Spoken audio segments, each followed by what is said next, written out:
Hi there, my name is Memo, this is my channel, Houseplantygoodness, and essentially it's a place where I like to geek out about my big passion.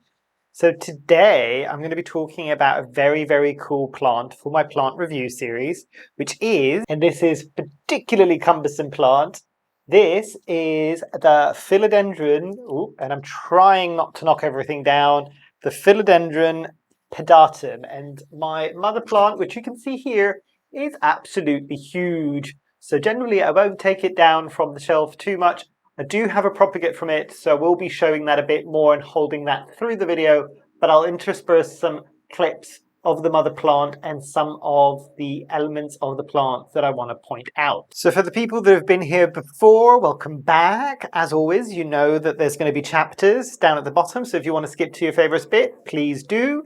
And if you're new, welcome to the madness that is this series, essentially. But just a few ground rules. Whatever happens in these videos will always be my own biased opinion because I am talking about my experiences with this specific plant in my specific conditions, which is in a conservatory in the UK and whatever that might mean. And it's relevant to the time of filming, and that's mainly going to apply to a lot of the availability talk in terms of price, in terms of how available it is. If you're looking at this 6 years in the future, 10 years in the future, and you're just like, this doesn't apply, check the date underneath, basically.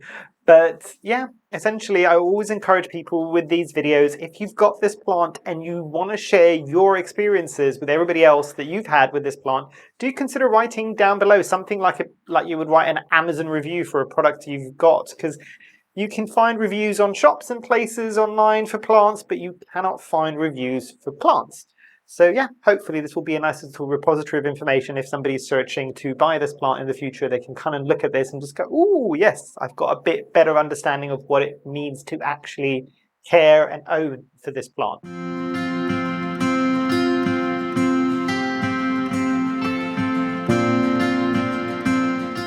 Talking about the background with this plant is quite interesting because I didn't know what plant it was when I first got it.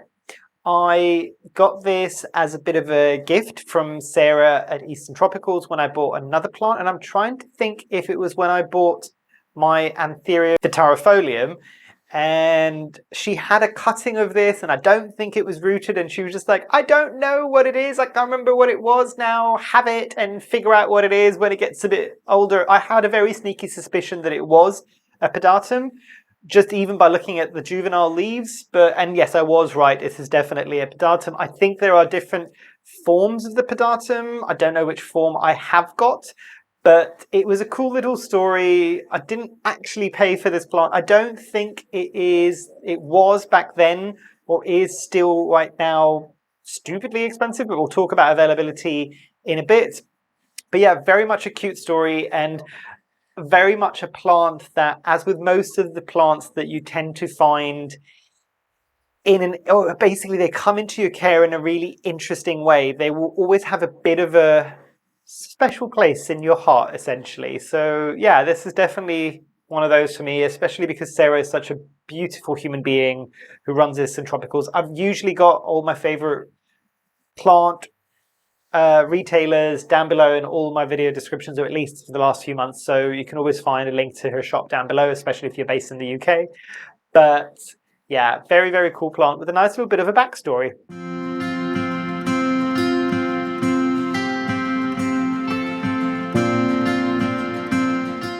Now, speed of growth with this plant is interesting. It's definitely not one of my fastest philodendrons, not by a long shot. And it is also not one of my slowest philodendrons. It kind of sits somewhere in the middle, but more leaning towards slow. I will say that. So again, benchmarking it like I would normally do against, say, maybe a golden pothos in my care. In the summer, the golden pothos might bring out maybe 2, 3, 4 leaves in a month. This plant will usually, in the summer, it's a bit faster. It will maybe bring out two leaves in a month. In the winter, however, this is the plant that will either slow down to no new growth at all, or maybe 1 leaf every 3 months if you're lucky, whilst something like a pothos or some of the other philodendron might still be a bit kind of more frequent than that, even in the winter. Not necessarily a bad thing. This plant did take a while to get to the size of the mature plant. I've also cut down the mature plant a good few times now and taken propagates and either grown them on myself or gifted them over to friends, essentially. But the interesting thing with this, especially when you're looking at the leaf shape, and I think a lot of much more desirable philodendrons, I'm thinking of the Florida Ghost or the Florida Beauty. If I'm not mistaken, some of their lineage is from the Pedatum because of that leaf shape and everything else. And interesting enough, I can't talk about the Florida Beauty because I don't have that. I do want to get that at some point. But the Florida Ghost is a much faster plant. Interestingly enough, even with the white foliage when it first comes in and then it goes green, than the Pedatum, which is one of its parents, if I'm not mistaken. So very, very interesting that this plant isn't a bit faster. Doesn't stop it from being absolutely stunning.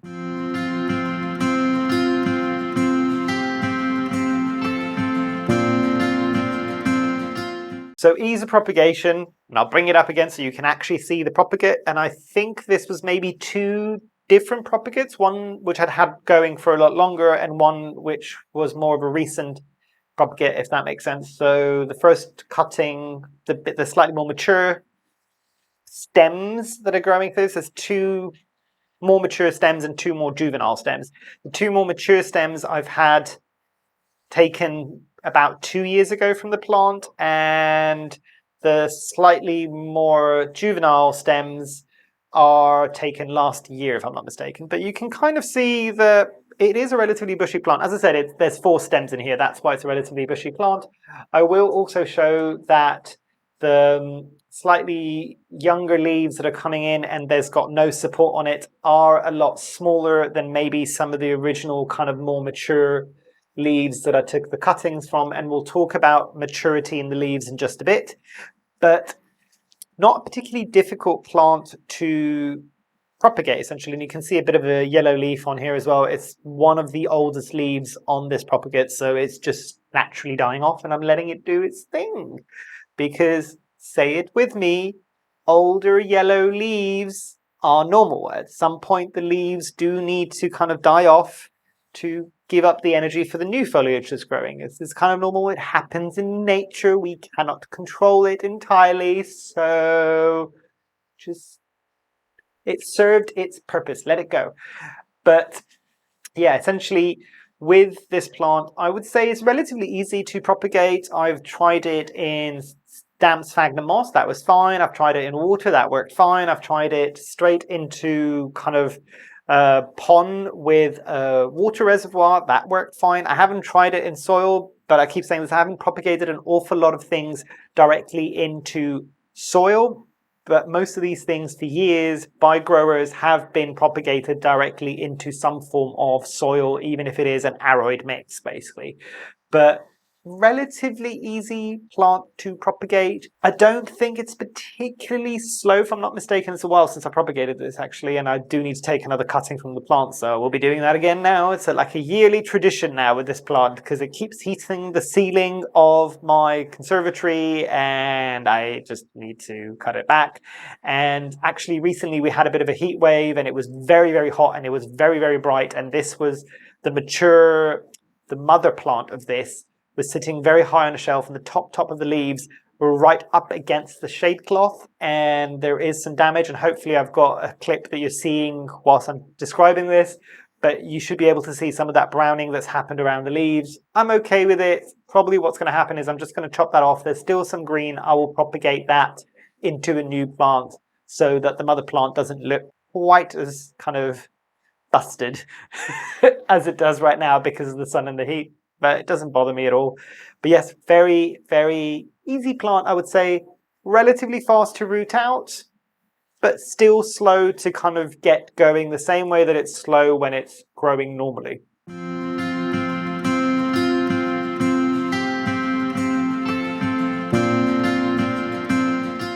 Looking at availability for this plant, however, and I did touch on this briefly earlier on, it's not the hardest philodendron to find. Usually you won't see it, I'm hesitating slightly, you won't see this in most standard plant shops or even garden centers. That might be on the cusp of changing basically at the moment. And price-wise for this, it's kind of going to be around, now at least, low to mid double digits. And maybe when I got it, if I'd paid for a slightly more established, because I said it was just a leaf with a node that wasn't rooted basically, and I did all of the rooting out of the plant. But if I'd got one with a couple of leaves on it and it was probably about half the size of the Propagate that I was showing you a moment ago, and I've got it down on the side below there.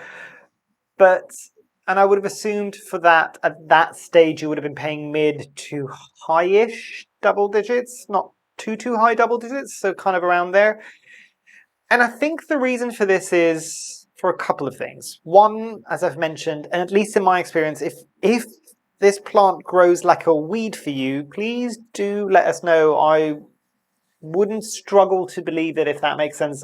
Maybe the only reason why I'm finding this as a slow plant is my care of it or my conditions. I'm happy to be proven wrong entirely here on this one. But if it is a slightly slower growing plant, like it has been for me, that usually will bump up the price for most plants, especially when you're buying them. And also, I think the other thing with this plant is it's not a plant that there's a lot of demand for. So the price hasn't really ever gone up that much. Yes, it can be a bit slow to grow it out, thus meaning it's slow before you get it to a stage where you can propagate it and get it ready to then be sold. But yeah, I think that's probably why it's slightly pricey, not hugely pricey. And it's also maybe why you don't see it quite as often, because I don't think that many people gravitate towards it, especially because at least how it's got at the moment, the price difference, I think, between the Pedatum and the Florida Ghost, which is a much more kind of desirable plant by a lot more people because it's got that kind of element of the leaves coming in white and then going to green. They're not that dissimilar, I think, at least at this point, in terms of price. So I would assume if somebody's between the two, maybe a few years back, where the Florida Ghost was much more expensive and much harder to find, and you could get the Pedatum for slightly less, and it was a bit more available, still not hugely so, you might opt to go for that as an intermediate kind of like, oh, I can't quite get that one, I'll get this one instead kind of moment, I think.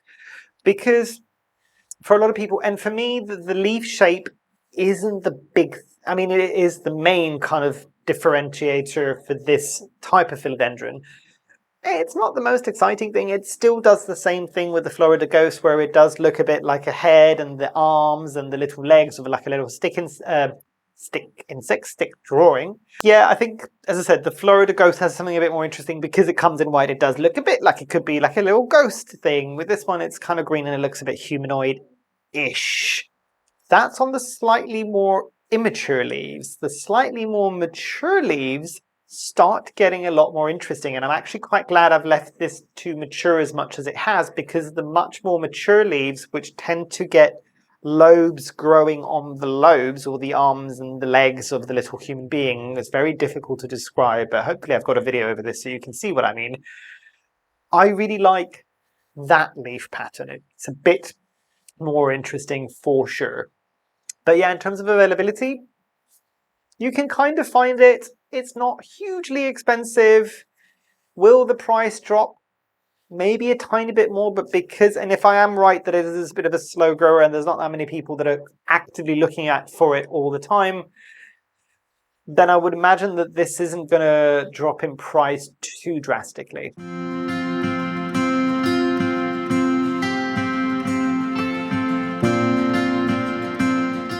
Pests with this one is an interesting one because I have occasionally got spider mites on this, not anything that grows at an alarming rate, but definitely one that has had spider mites in the past and has been treated mainly through predatory mites. I didn't really need to spot treat it. It never really got quite to that level.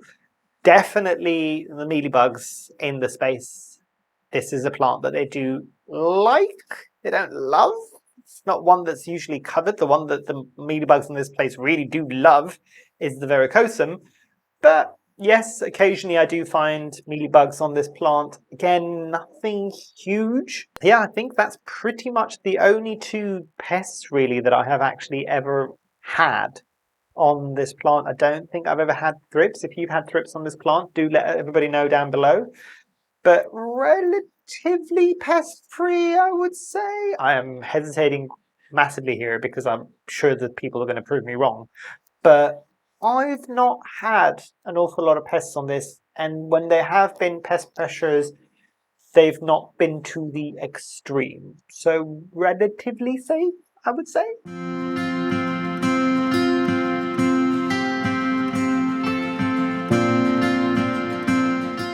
On to accessories for this one, and I am sniggering because, again, the OGs that are here, this is definitely one that has got janky support sticks for the win. Yes, it's a hope and a prayer, janky support sticks, and kind of tied up to the actual shelf itself to stay upright.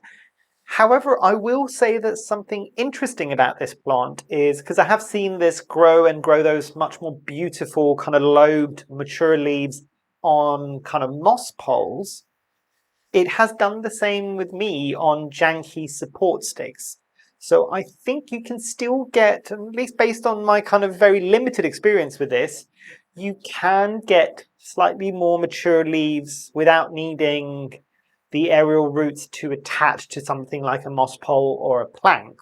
So that is probably a bonus, essentially. So that is something to consider, that even with just support sticks and just tying something up to give it something, some form of support to go upwards, you still get those slightly more interesting mature leaves. But yes, in terms of accessories, I would say support sticks. Moss poles probably work. The plank probably work as well. I have had this in aroid mix, and I think it's still in an aroid mix. The mother plant still is in the aroid mix, and I've also propagated it and got it in pond in a water reservoir. So it is what it is in that respect. So you can do either or neither, depending on how you want to grow it. I will say the mother plant that it's in an aroid mix is in a net pot as well, just to help with aeration. I've had this in terracotta, it did okay. I had it in plastic pots at some point, it did okay. It's not a particularly fussy plant. However, I will say for a philodendron, and again, it's probably because it grows as slowly as it does in my care at least, I always wanted to put it into something like terracotta or something like a net pot because, and I've got this usually next to, it's always grown kind of a bit of a companion plant next to my philodendron painted lady. That one will suck up water at an alarming rate, especially in the summer. This one does kind of similar, but not to the same speed. So it can stay wet for a bit too long, and it really doesn't like that. So I want to give it its best chance for something like a net pot, and the terracotta pot will just give me that extra bit of peace of mind, really, with this plant. And I think that's pretty much it, really, with this one. Have a good pair of like scissors or secateurs so you can chop it back and propagate it on a regular basis, because when it does mature and you've had it for a few years, this is one that you will quite easily be able to take some cuttings at least once a year, like I kind of mentioned earlier on. It's my yearly tradition with this plant to chop it back and propagate it. That's really kind of all you need with this. You don't need any special paraphernalia, really.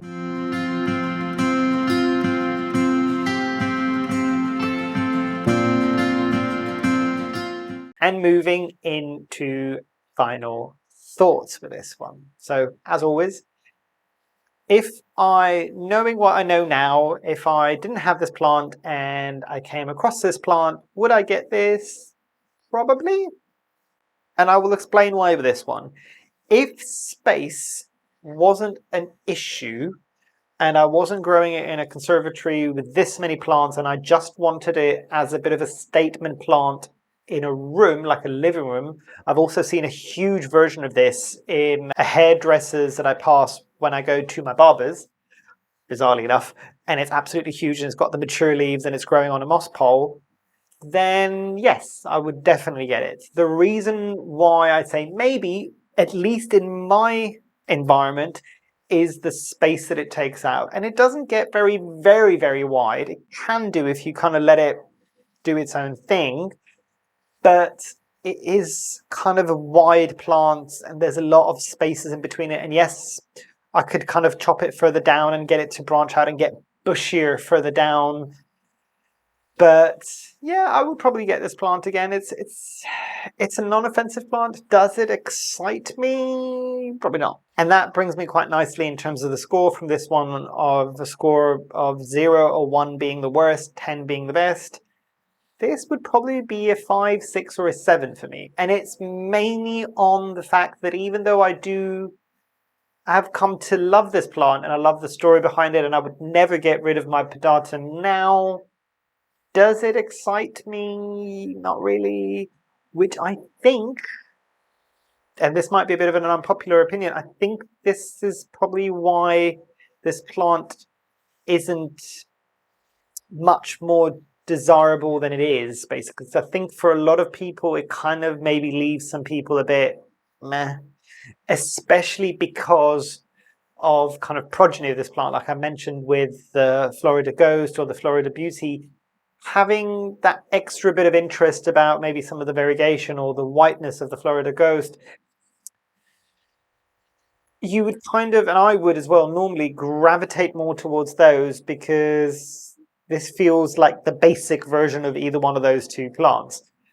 But I'm sure there are fans for this plant out there. And as I said, it was quite encouraging when I saw a few more people looking at different variants of this plant because of the way that the leaf shape was. I don't know if they're true variants because those leaf shapes did just look like a mature, like a very, very mature leaf from a Pedatum.